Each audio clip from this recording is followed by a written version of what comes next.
Hey folks, welcome back. If you use your car for business, you're entitled to a tax deduction, but you do have a choice to make. Do you deduct your actual vehicle expenses, or do you use what's called the standard mileage rate? Today I'm breaking down both methods so you can figure out which one saves you the most money. Let's start with the standard mileage rate because that's the simpler one. The IRS sets a rate each year. For 2026, it's around 72.5 cents per mile, though it adjusts annually. You multiply your business miles by that rate, and that's your deduction. So if you drove 5,000 miles for business, that's a little over $3,600 in deductions.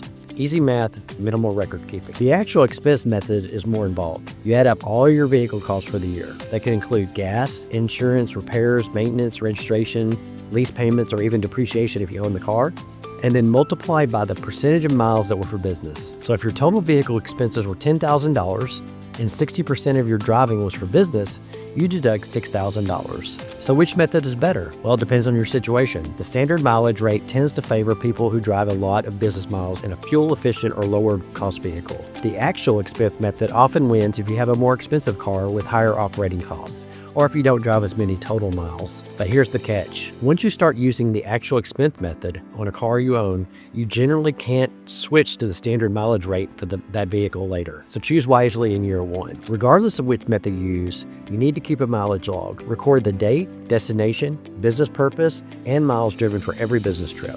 There are apps that make this really easy. Just pick one and use it consistently. Vehicle deductions can add up to a significant savings, but you have to track your miles and pick the right method. Talk to your tax advisor to figure out which approach makes the most sense for you. Thanks for watching, and I'll see you in the next one.